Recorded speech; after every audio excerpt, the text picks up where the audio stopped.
আসসালামু আলাইকুম। প্রিয় দর্শক, অন্য মঞ্চে আপনাদের সকলকে আমন্ত্রণ জানাচ্ছি। সিনিয়র সাংবাদিক জনাব আরশাদ মাহমুদ আজ আমাদের অতিথি হিসেবে আছেন। দেশের সাম্প্রতিক রাজনৈতিক কর্মকাণ্ড এবং রাজনৈতিক বিভিন্ন আলোচনা, বিভিন্ন বিষয়, বিভিন্ন ঘটনা প্রবাহ, এগুলো নিয়ে ওনার সঙ্গে আজকে আমরা আলোচনা করব। আরশাদ ভাই, আমাদের অনুষ্ঠানে আপনাকে স্বাগত জানাচ্ছি। ধন্যবাদ। আরশাদ ভাই, আপনি খেয়াল করেছেন গত কয়েকদিন ধরেই আমাদের রাজনীতিটা মূলত বিবর্তিত হচ্ছিল। ডক্টর ইউনূসের লন্ডন সফর, ব্রিটেন সফর, এবং সেখানে বিভিন্ন কাহিনী ওনারা বর্ণনা করছিলেন। টাকা উদ্ধার করবেন, তারপরে কি একটা পুরস্কার নেবেন, তারপরে তারেক রহমানের সঙ্গে দেখা করবেন। প্রায় ৩৯ জনের একটা বহর নিয়ে, লর্ড বহর নিয়ে উনি সেখানে গিয়েছেন। বেশ খরচাপাতিও হয়েছে। এই যে সফরটা ওনার হলো, এখান থেকে আসলে আমরা কি পেলাম? কারণ আমাদের, আপনার আমার তো কিছু অর্থ এখানে ব্যয় হয়েছে, তো এটা ব্যয় করে আমরা পেলামটা কি? আমরা যদি তিনটা স্টেপে ভাগ করি, একটা হলো অর্থ আদায় হলো কিনা, ২ নম্বর হলো আমাদের প্রধান উপদেষ্টা বিশাল কোনো পুরস্কার পেলেন কিনা, তৃতীয়টা হলো যে নির্বাচনের জন্য আমরা অপেক্ষা করছি সেই নির্বাচনের ব্যাপারে কোনো সুনির্দিষ্ট চেহারা আমরা পেলাম কিনা। আমরা এই তিনটা প্রসঙ্গ নিয়ে আজকে কথা বলবো। আমার মনে হয় প্রথমে আমি যে কথাটা বলতে চাচ্ছি, যে ওখানকার প্রাইম মিনিস্টারের সঙ্গে আমাদের প্রধান উপদেষ্টা দেখা করতে পারলেন না, কেন পারলেন না, এটা নিয়ে যদি আপনি ছোট করে বলেন, তারপরে আমরা নির্বাচন নিয়ে লম্বা আলাপ করবো। এইখানে আমি তো একটু আমার পোস্ট লিখেছি এগুলো আর কি। এই সফরটা ছিল সম্পূর্ণভাবে, মানে এটা যে কেন হলো এটা এখনো পর্যন্ত আমি বুঝতে পারছি না।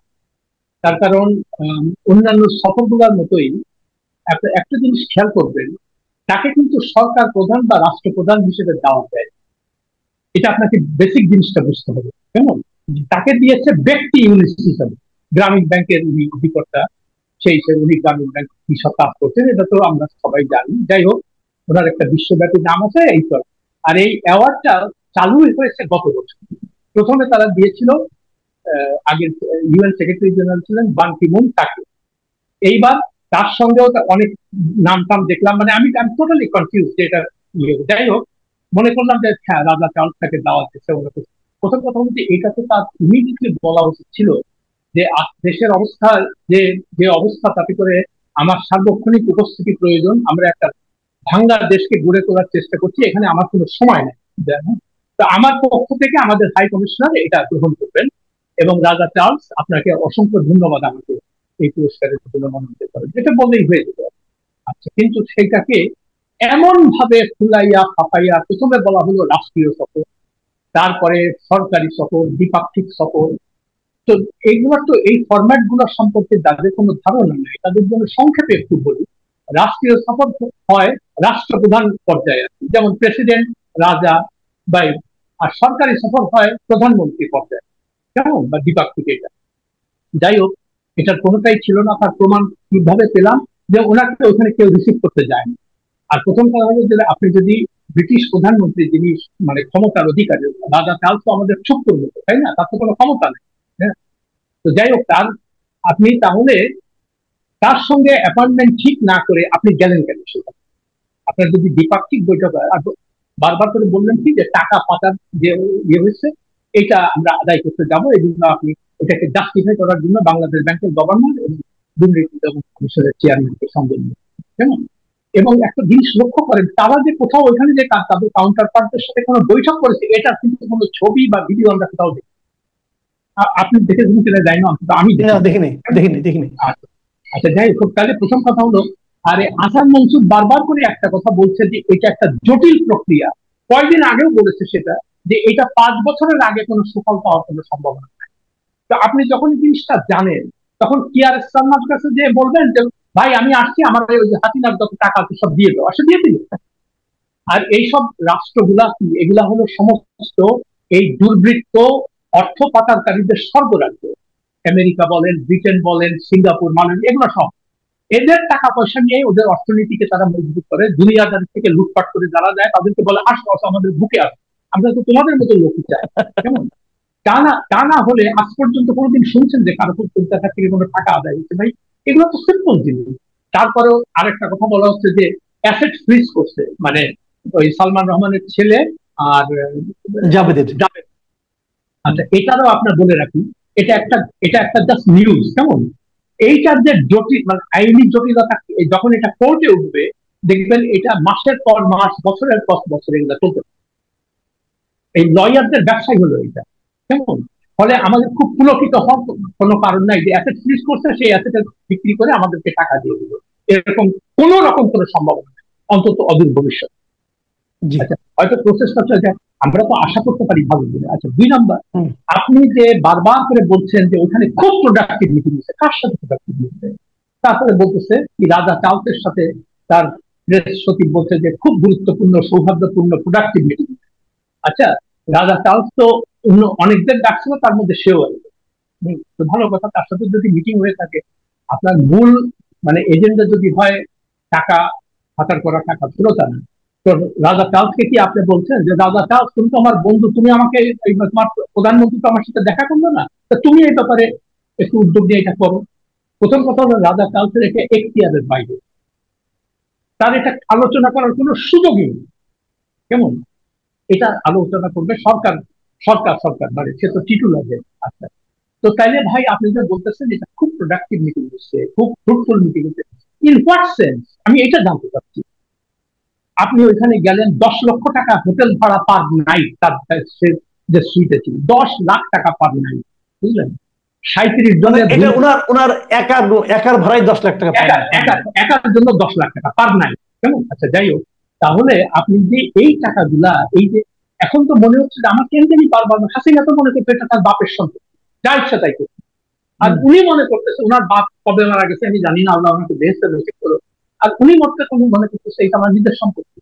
প্রত্যেকটা সফর 11 বার এইরকম একটা ক্রিটিক্যাল মুহূর্ত জাতির জন্য, তখন কি ওনার এত ঘন ঘন বাইরে যাওয়ার দরকার? আর বাইরে যে কার দাওয়াতে যায়, কি করে, সবগুলোই তার ব্যক্তিগত সফর।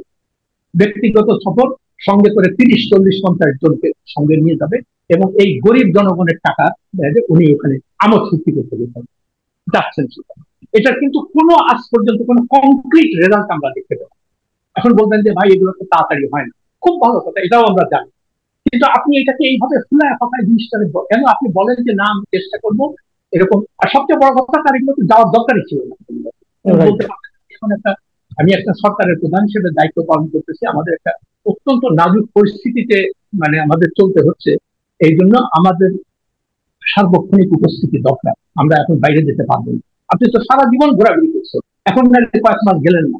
আচ্ছা, তারপরে আরেকটা কথা প্রায় বল, ইউনূস সাহেব না থাকলে নাকি ভারত দেশ দখল করে, তারপরে মানে অদ্ভুত সমস্ত কথাবার্তা, মানে এগুলা শিক্ষিত লোকজনে বলতেছে, শিক্ষিত লোকজন, যে মানে ইউনূস সাহেব না থাকলে ভারত দেশ দখল করে, মানে এদের সাথে কি কথা বলবেন?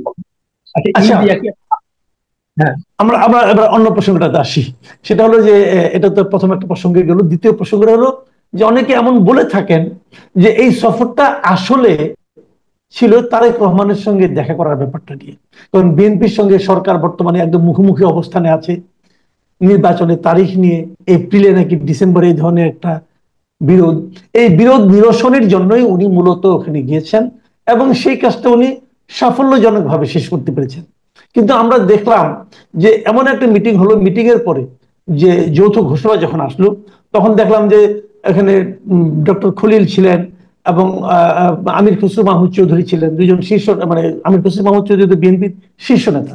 আমি দুজনকেই বলতে শুনলাম তারা দুজনেই নাকি সন্তুষ্ট, তারা দুজন সন্তুষ্ট জনগণ হিসাবে আপনি কি সন্তুষ্ট? আপনি মিটিংটাকে কিভাবে মূল্যায়ন করছেন? আচ্ছা, দেখেন, আমি সাংবাদিকতার জীবনে প্রথম একটা জিনিস শিখেছিলাম, আমার নিউ ইয়র্ক টাইমসের যে বস ছিল স্টিভ ওয়াইজম্যান, সে আমাকে এই শিক্ষাটা দিয়েছিল।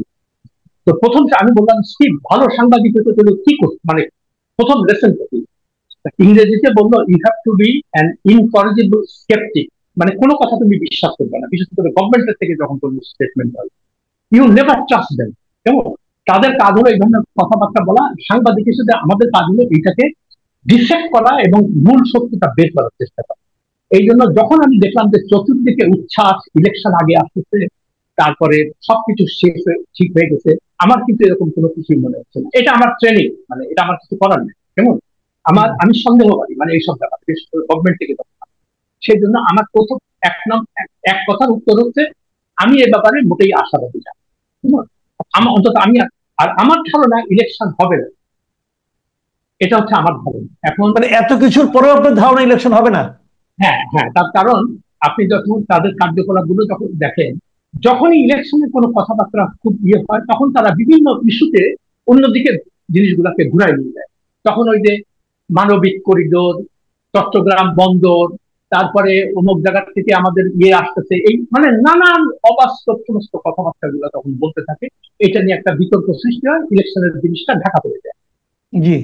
আমার ধারণা এরকম একটা সিচুয়েশন হয়, আমি আই মে বি টোটালি রং, এবং আমার আশা যে আমি ভুল প্রমাণিত হই, যে আবার এরকম একটা কোনো ইস্যু তারা সামনে নিয়ে আসবে, বলবে যে, এবং অলরেডি তারা দেখেন দুটো শব্দ বলছে, যদি যদি সংস্কার মানে কি বলে মন মতো হয় এবং বিচার কাজ ঠিক মতো হয়, যদি তখন তখন আশা করি যে ফেব্রুয়ারির মানে রোজার এক সপ্তাহ আগে ইলেকশনটা দেওয়া যেতে পারে। এই যদি আর কিন্তু কথা বুঝেছেন, এগুলো একটু খেয়াল রাখবেন। আচ্ছা, যাই হোক, তবু আমরা আশাবাদী মানুষ, আমরা আশা তো করতেই পারি। আচ্ছা, আমার ব্যক্তিগত অভিমত হলো যে আপনি ইলেকশনটা দিলেন, ইলেকশন হলো, এখন যা বুঝতে পারছি ইলেকশন দিয়ে বিএনপি ক্ষমতায় আছে, তাতে দেশের কি হলো? মানে আমরা তো বিএনপির শাসন দেখছি, জাতীয় পার্টির শাসন দেখছি, হাসিনার শাসন দেখছি, এখন ইউনূসের শাসন, কেমন? তো সাধারণ মানুষের তো কোনো কিছু হচ্ছে না। ইউনূস সাহেব মানে তাকে তো কোনো ব্রিটিশ গণমাধ্যম কোনো কোনো কভারেজ দেয় নাই, খালি গার্ডিয়ানে একটা ইন্টারভিউ তিনি দিচ্ছেন।